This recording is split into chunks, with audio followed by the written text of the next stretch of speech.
Hey guys, we're out here today to give the SCT19 a shot. A shot, really?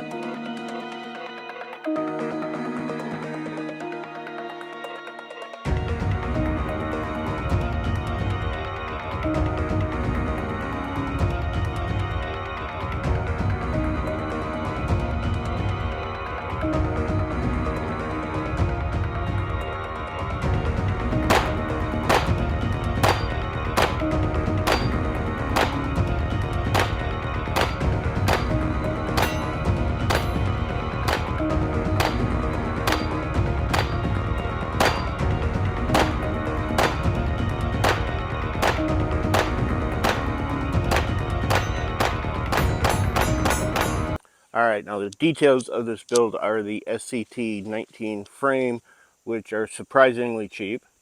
You can find them at certain places. I've got the Cross Armory lower parts kit in here. I did get the upgraded kit, and this one came with the trigger in it. We've got the Live Free Armory Combat 19 on here. Gray Ghost Precision threaded barrel and a Zev comp, and of course I got the Swamp Fox optic on top of it. Now I've got one mag here with the Strike Industries extended base plate. I load these up 19. You're supposed to go 20. I've had it 20 and the plate gets caught on the bottom, so I only load them with 19, and then the rest are Magpul mags. This is sighted in on another lower. I don't think there's going to be any problem with it on this lower as far as sighting it in, but I may need to do some of that.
Here we hit a failure to eject. Now, I am running it comped, so that's a factor here.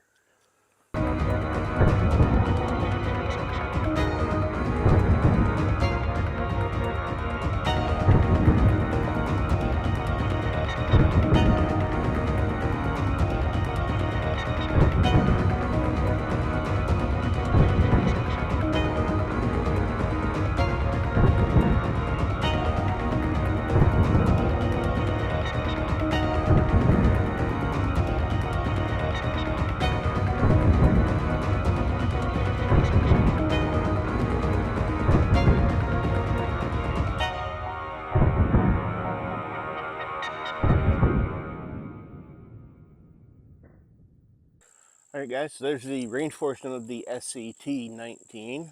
Let's go over the good, the bad, and if there's any ugly. Alright, so this is the basics of the SCT19. You get the frame and the locking block. Everything else you have to provide. Obviously, we've got the trigger, the mag release, the slide release, trigger housing, pins, all that is stuff that you will have to supply to finish the lower. Now, I chose to go with the Cross Armory upgraded kit, which also came with the Cross Armory trigger in this one to try it out. And then, of course, I've got my Combat 19 slide here with the Gray Ghost Precision barrel and the Zev comp. I went with the Gray Ghost barrel in here out of the ones I had because it gave me the tightest fit up here with the comp. Of course, I've got my Swamp Fox on there, and my favorite sights, the DXT2 from XS Sights. These were a game changer for me as far as iron sights and getting that sight picture, and that big orange dot just jumps right out at me. So that's my personal preference. You've got yours, whatever you got, but these are the best sights for me that I've found so far. So what have we got with the SCT9? Well, you got your frame, you get your locking block, got some nice ladder serrations there on the back and on the front. They're super grippy. You know that's an industry term. I don't. Why do I have to keep telling you that's an industry term? Look it up. Stop bothering me about it.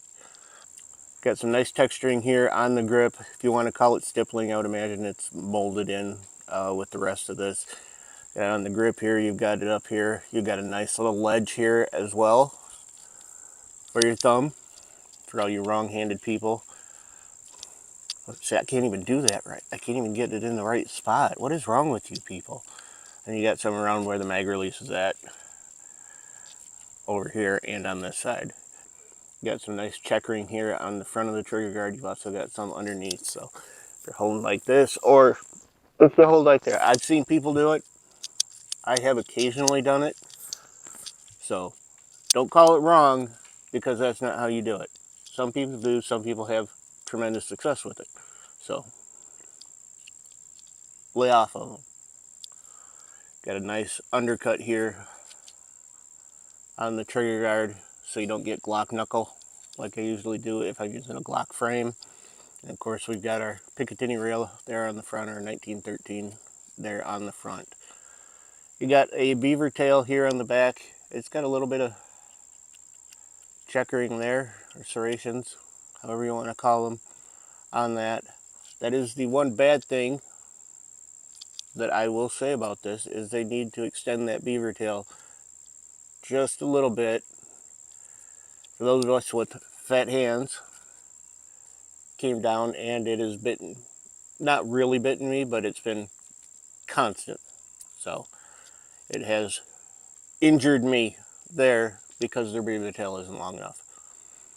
Other than that, this thing takes, I'm not sure if it takes the Magpul magwells on it, or the Agency Arms Polymer 80 Syndicate magwells on here. I don't have a Gen 3 magwell hanging around, and I don't have the Agency Arms hanging around on anything that I wouldn't have to take off another pistol, so I haven't done that. Now so far I've got about 300 rounds through this. In this configuration, you saw we did have the one failure to extract here, but I also am running the comp. This slide in this configuration has about 500 rounds through it now. I've run it with the Grey Ghost precision frames, and I've had a couple failures in that as well. And I ended up going back to the stock weight recoil spring in here. It broke in, and it's been running good with the little failure. Like I said, we had the failure to eject here. I've had a couple failures while it was on the Grey Ghost precision frame. I'm going to attribute those to running it with the comp versus the internals or the frame, because that's more likely where it's coming from. All right, is it carry ready? I need more testing. I need more testing in a carry configuration. This is obviously not going to be my carry configuration. I've got the comp on there. Threaded barrel, maybe, maybe not with the carry configuration. The sights, red dot, that stuff would be the same. I'd have no problem with the trigger and the parts kits in here being the same for a carry configuration, but I would not carry with a comp. That just adds in another level of possible problems with it, and you want to have as reliable as you can with the carry gun. If I was going to carry this, I would have built it a different way. I wouldn't have gone with the comp. I would have gone probably with the same slide here, possibly a threaded barrel on it, and called it good, and we'd have run it. My personal standard on a carry gun is 200 rounds of target ammo, problem free. Then we'll switch over, put a mag full of carry rounds through it, and if those run problem free, then we'll clean it up and we'll carry it. I have not had 200 rounds problem free with this because I've got the comp on it. I had the one failure to eject while we were here. I've had a couple other failures in some of the other testing. I've got about 500 rounds through this slide and about 300 rounds through this exact setup right here. We've had a couple failures. I'm going to attribute that to the comp on here because that's probably where it's coming from. So if you're going to go out there and get one of these SCT19 frames, I definitely think it's worth taking a shot on, and then put a slide on top of it. Go out there and test it. Now you may have you're going to have a brand new build. So it's definitely something that's going to need to be tested anyway. You may end up needing some kind of break-in on it because everything is going to be brand new. That happens. Break-ins need to happen on some things. So I definitely think they're worth taking a shot. I've been really impressed with it so far.